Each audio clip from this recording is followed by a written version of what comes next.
Hey everybody, this is Katie and Karleigh here, and we are in New Jersey with Honor Society. And will you guys introduce yourselves and the instruments you guys play? Sure, I'm Michael. I sing lead vocals and play guitar. Hey, I'm Jason. I play keyboards, guitar, do some backup vocals. How's it going? I'm Alex Noyes. I play the drums. I also sing lead vocals. Co-lead. Just joking. I'm Andrew, and I play bass, and I play some keyboards, and I also sing backup vocals. Multi-talented. So how'd you guys become a band?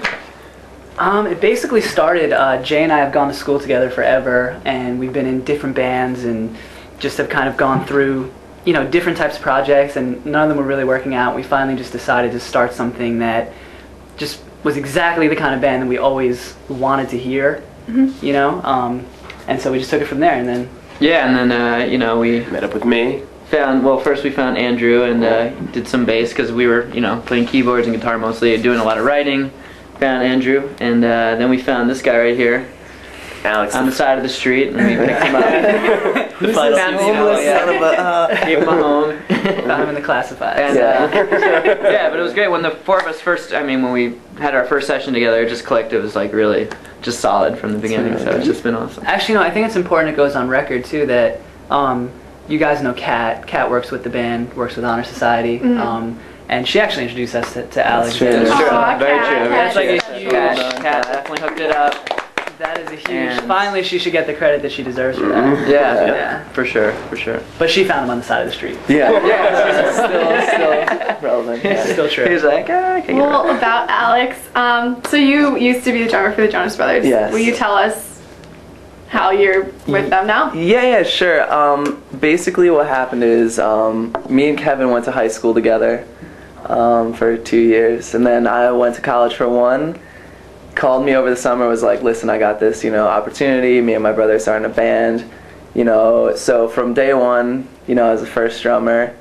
But, you know, looking back on it now, it's kind of like, you know, you're going through some, like, a type of graduation. Do you know what I'm saying? There was, you know, it was 1.5 years of, like, a lot of good experiences.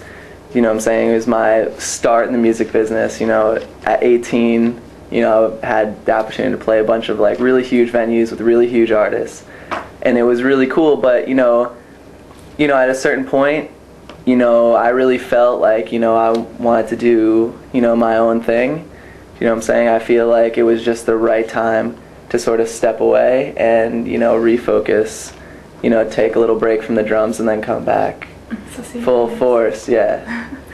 So do you have a favorite memory with the Jonas Brothers from back in the day? I mean, there's a bunch of really great memories. I mean, you know, it's the type of thing with bands, like, you're basically living together for, like, and it's basically just like a spring break road trip, like, the whole time. So, yeah, I mean, there are a lot of good memories. I mean, I remember one of our, I think it was like our second show we ever did was at PNC Bank Arts Center, opening up for the Backstreet Boys. And I remember we were just like, we'd only been a band for like a month. And like, I mean, the biggest venue I'd ever played was probably like, you know, 100 people, do you know what I'm saying? Just like local bands. And like, you just walk out on stage like it's gonna be a normal show, and then you just look up and you're like, that's a lot of people. And then like, you look up further and you're like, there are even more people like up there. So it was really crazy. I mean, stuff like that, you know, are really great memories. You know, you can never take those away. It's been really great. That's cute. So you guys are all recording right now. How's that going? Extremely well. It's going amazing. Yeah. It's great. It's just, for us, we haven't had the opportunity to fully really capture what the Honor Society sound is. I think it's been a little confusing for people because we spent a lot of last year just writing music, and what we did was we made these like super quick recordings to just really just remember the songs, and we didn't really have intentions of putting those recordings out, but the fans just kind of got hungry for music, so we put it out, and it just, I don't think it's fully, you know, represented the sound, you know what I'm saying? So like now that we're working with a guy he's a Grammy-winning engineer. We got to record at Lenny Kravitz's personal studio last week. Right. And it's just going amazing. I could talk about it forever. It's just, it just feels so good. It's great. It's awesome. it's finally like we can say that this is going to be a recording that represents Honor Society as a band. Because I feel like there are there's several elements to the music, which is why we all like it, but there's definitely a rock element, which you're gonna, you know, if you come out to the live show, when you hear these new recordings, you're definitely gonna get the rock feel. But then at the same time, there's also a really urban feel, you know, and that just comes from growing up from where we did. You know, you get both, you know, you sort of get both sides of that coin. So it was hard for us to really, on a recording, have both of those come through, and with this opportunity we really have, you know, the chance to. We get to go into like a live recording room, you know, and record like a Lenny Kravitz, you know, type rock, you know, recording, and then we get to go back to the studio and really get into the lab and sort of put like the hip hop elements on top of it. So I feel like this is finally going to be like the culmination of a lot of, you know, good things that we've been working on. Definitely. Big time. Yeah. What's really like it. what's really cool is the guy that we're working with. His name's Chris Thice, and he's worked with everybody from like Santana. Like he's got a Grammy for Santana. He's got a Grammy with like Lauryn Hill, and he, you know, has worked with Ludacris and Swiss Beats and like all these people. Yeah. So it's like, you know, to be able to just like again just like harness the rock element and the urban element is just like that's exactly, you know, what we're all about. Yeah. Yeah. So, so we've heard a lot about your live shows, and we heard they're really fun. How would you describe your live show for people who have never been to one? High energy, rockin'.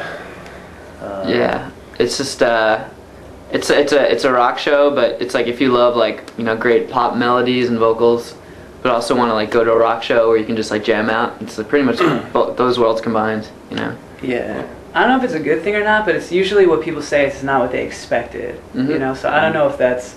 I guess that works in our favor in a good way, but it's like kind of like, well, what were you expecting? You know?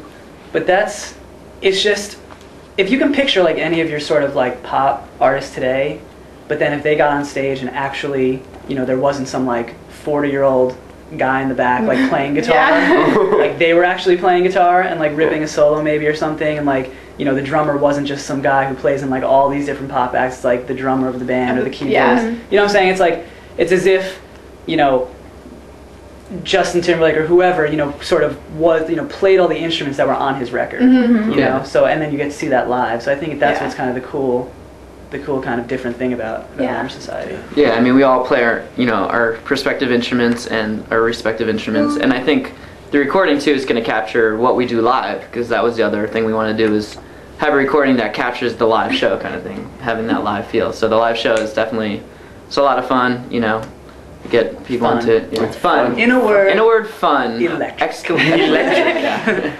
Yeah, from what I've heard, it's really amazing. I haven't gotten to go to one, but Thank you.